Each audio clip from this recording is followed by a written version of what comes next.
So you're a chef and a mixologist. So how'd you get good at both? Being young, just drinking. Okay. You start like that, drink with the homies and everything, just getting faded. I can't wait to get this going. Yes. Got the good ice. So this drink is a Sobolo Spritz. Sobolo is a Ghanaian beverage.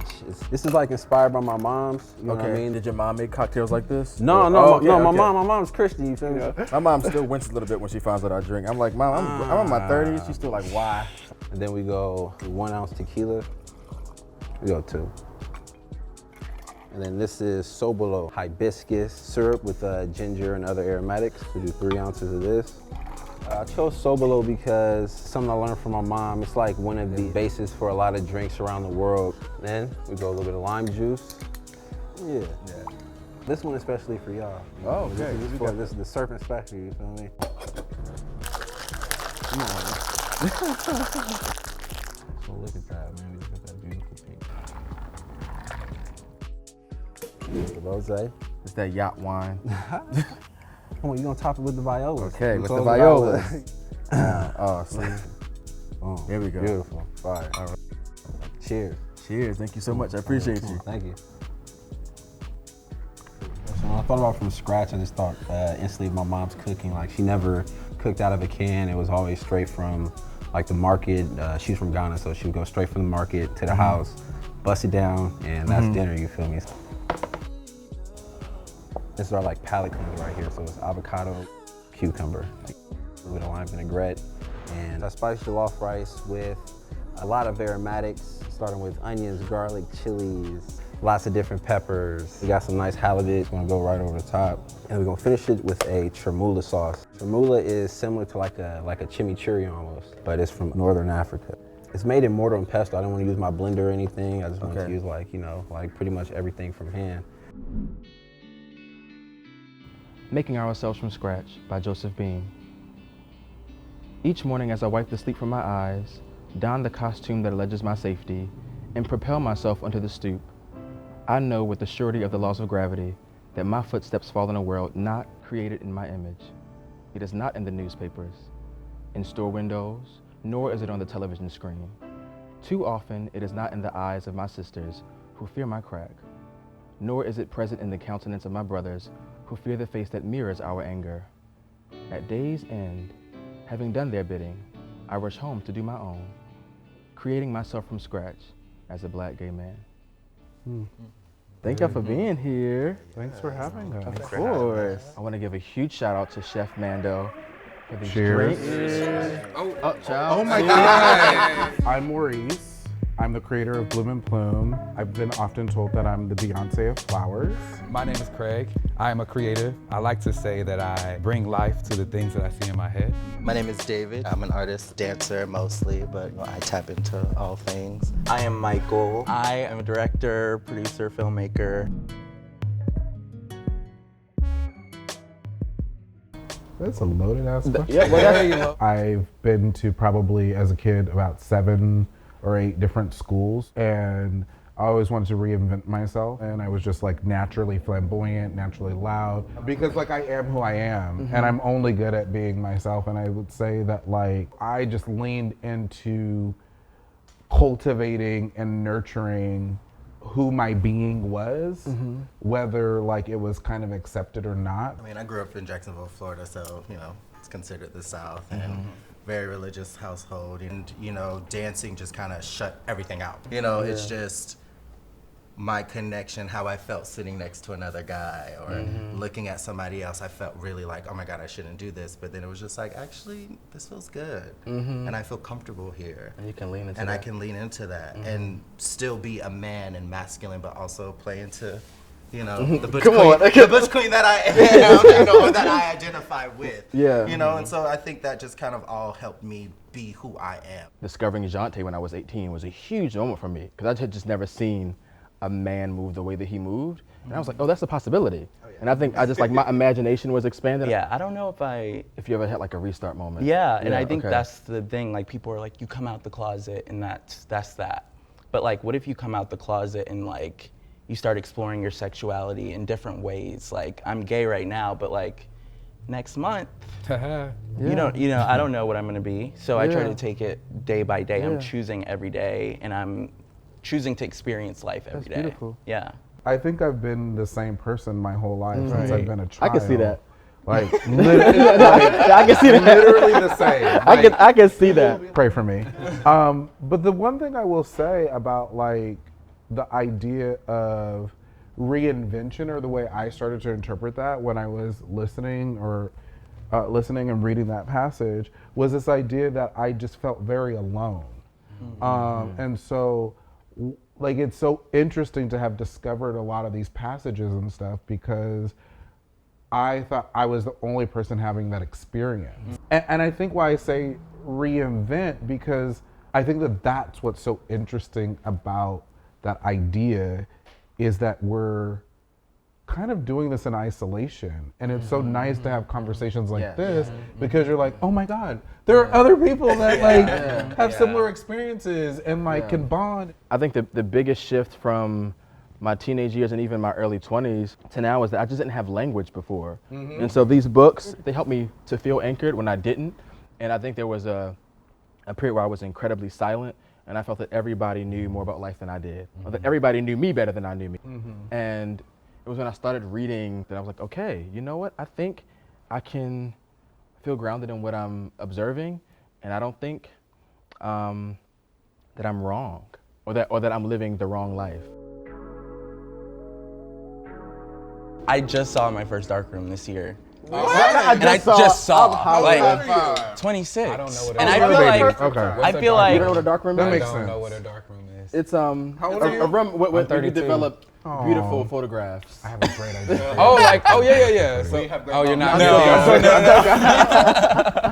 I'm like, I know what that is. It's a place where At the function, you can step away with your new friend that you met on the dance floor that Your you new might friend. not want to see again. Oh, so like at y'all like the handle it. at the Y'all- raves and At the rave. maybe you handle At the it. glory hole. And it's actually pretty beautiful, in my opinion. Like, I think it's like, It's something. it's something. to it. I walked in and I was like, with my purse, and I was like, you said with the tough oh, yeah, I just walked in. Can you Did you have your just PPP in your purse? No, no, I have my mask protection on. equipment. can you just observe in the dark room? Yeah, You can do whatever you want. do whatever you Yeah. want. That was me. Take me to the dark room. That's what I respect. You know, it's all about respect. You can do whatever It's you all want. about respect. Yeah. Okay. But the wild phase doesn't end, and it shouldn't end. To your Do- point though, I feel like I've just never, I don't really censor myself in that way. When I'm in a relationship, I really, really respect that relationship and like honor that and really like kind of hone in on that. And as I'm getting older, promiscuity is less interesting to me because it just feels incredibly transactional, and I wanted to feel a little bit more in depth. But like the ways in which like my wild side manifests like really is constantly evolving, you know, and how we do that. And I think that will probably never end for me, because bitch is out of her mind. But are we saying the wild moment is just going out and having all kinds of crazy sex, or you know, because I guess a wild moment It's can be anything. subjective. What I've learned about myself is that I still want the tender moments always. Even if it is a wham bam done, like I still need some grace. In a wham bam moment, I need connection. Like if it's, I'm fine if it's a wham bam, but we need to be. As you are engaging your wild side, I think you get further along once you start to say, oh, it's okay if I'm a little softer. It's okay if I allow somebody to connect with me. So for me, I don't think I really had like a big coming out experience myself. One of my reasons why is what you said is like, why should I have to come out? Straight people don't have to come out. And then the second idea that I had is like, when I do this, now I'm putting myself in this box that this is the lifestyle that I have to choose to live. You know what I mean? Like once I come out and I say I'm gay, if I ever want to still be with a woman or like, you know, explore my sexuality in that way, now they're looking at me like, wait, I'm confused. Like just to comment on that, I'm just thinking about that. What kind of language do we use around men exploring, whatever age that is? So now we have a little bottoms up activity now that our drinks are done. And on the bottoms of your cup, you'll see a little nugget from this wonderful book, Sweet Tea, by E. Patrick Johnson. Let's see what the sweet tea is. I love those. Hey, boom, ow, boom, ow, boom. When Leroy's father and stepmother came to visit, their bedroom was next to our bedroom. We didn't make any explanation. We went to bed, sometimes had sex with them in the next room. Uh-oh. And I said to him, "What will they think?" He said, "This is my house." You know what? I felt that, because if we in my house and we doing it, I don't care about who's in the other room minding their business being grown. If we're in my house and they're just in the other room, I ain't got nothing to do with that. This is my house. Yeah, no, I feel that. I feel it. I definitely You said, I understand. Here we go. I have to be careful now because I have to remind myself that everybody wasn't me in high school. And everybody didn't stand up to their parents. And so when I hear stories about gay men who wait until they're 30, 40, 50, whenever, to come out, I really have to work at understanding them and understanding their turmoil. What I'll say is, like, I didn't come out to my family until I knew I was completely independent and didn't need them one way or the other, because I didn't want to be like sent to some weird camp, or I didn't want to be like made to be homeless or whatever. So even though I kind of felt like that was there when I was like maybe 17, 18, I didn't come out till I was like 24, so. I can't wait till we move past the point of coming out. I know that's like a thing, but like, everybody else it's is coming in. old. I just feel like it's tired, it's stupid, it should be accepted, and that should be the standard. What stood out to me about that quote was, like, there's some people that I know, they're like, oh, I was born this way, I knew I was this way, and if your experience isn't that, then you're in the closet, or you don't love yourself, and da-da-da-da. And I feel like that's a part of the gay experience, is wanting to be accepted, right? So you go through that, why try to shun other people and their experiences within that? So. And it's just being a good person, because I feel like it's just in general, because everyone has their own journey with everything. As a kid, I did it all. I played kickball, I played dodgeball, I played football. But I don't know why I was always captivated by the baton. I guess it's because I was so mystified because of the shiny thing. I saw it more of something to do tricks with versus something that girls do. That literally speaks to my heart, because I was the drum major of my high school marching band, so I literally. Were you really? Yeah. Okay. That's why y'all besties. I mean, I wanted to be in drill team. I love technical, like crazy, organized. I love a short skirt, you know, just like whatever. But there was no way my parents were gonna let me do that. I wanted to twirl a flag. I thought that was like really fun, because I was really into band and I played the saxophone and stuff. And then I was like, me too. Stop it. Saxophone, alto. Yeah, me too. Oh my God. You guys. All right. We did a good job. That I had like figured out this way to like try to find this masculine version of spinning a baton, spinning a stick, and all this stuff. For me, there was like, in marching band, you know, it's the different elements. You have the color guard. We had a dance line that was a part of ours. Like dance line was the only thing associated with dance in my school. So me being a dancer, when I would go home, I would definitely like know all the shit. And even with the color guard, I had like a hockey stick that I would like tie a bandana to, and I'd be like, boop, doo, doo, doo, doo, doo, doo. I always appreciated the exploration that I had growing up, because I was like, although these things weren't accepted, I still found like a love for them, even hiding in these spaces. I played football for 3 years. Oh. But I was there for the costume. Like it was the look for me. Yeah. A helmet, a nice silhouette. Yeah. It gave was you all- body and shape. What I realize now, but didn't back then, was that I was a budding diva who was using the medium of gospel music to express not only my spirituality, but also my sexual and gender identity. How did I get this way? Yeah, I was one of the choir directors at my, Oh, you were? Yeah, at like 12 and 13. Come on, right. Oh, no, the main choir, honey. Don't put me with the children. He said, I'm one of the children. I don't direct the children. Yes, period. I was gonna say, what was your favorite song to choir direct? Anything Kirk Franklin. Oh, so Actually, no, that's not even true. I love Kirk Franklin, but I also love Total Praise. Anything Richard Kirk Small- Franklin, but so- or anything Richard Smallwood. I always say Richard Smallwood, so there's Lift Every Voice and Sing.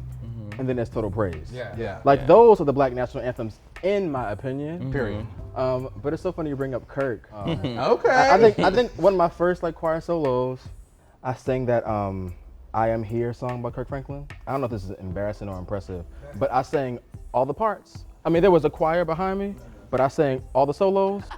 That was the other thing I was thinking about with that other quote too, was just like, we're given this like my aunts always want my fashion advice. They always want like to check in and be like, oh, should I wear this? Should I be photographed in this? Blah, blah, blah. And then was just so gagged when I was like, yeah, I'm gay.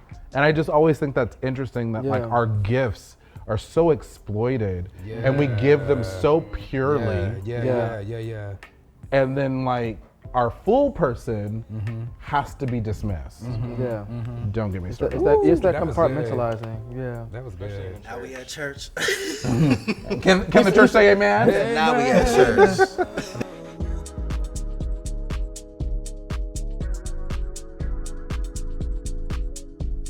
We've come to the part of the show where we say the big goodbye. What y'all saying goodbye to? I'm saying goodbye to self-doubt. Okay. To really start standing and trusting the decisions that I want to make for myself. I'm saying goodbye to harmful self-talk. Rewiring that muscle to be more positive so that, you know, I'm not harming myself. I am saying goodbye to assumptions. I think sometimes I have the tendency to assume this is what this person meant. So until they tell me or communicate it with me, I'm not gonna assume that's what they meant. Makes it easier on them and me. I really just want to say goodbye to taking things personal. Most likely, wasn't about me. Keep it pushing. Bye, person. Okay. Bye! That's our big goodbye. Oh my God, the tequila definitely is hitting. Thank you for joining me at Serpent's Parlor. It truly means a lot to me. You mean a lot to me. Know I'll always save you a seat. And of course, I'm gonna save you a plate. See you next time.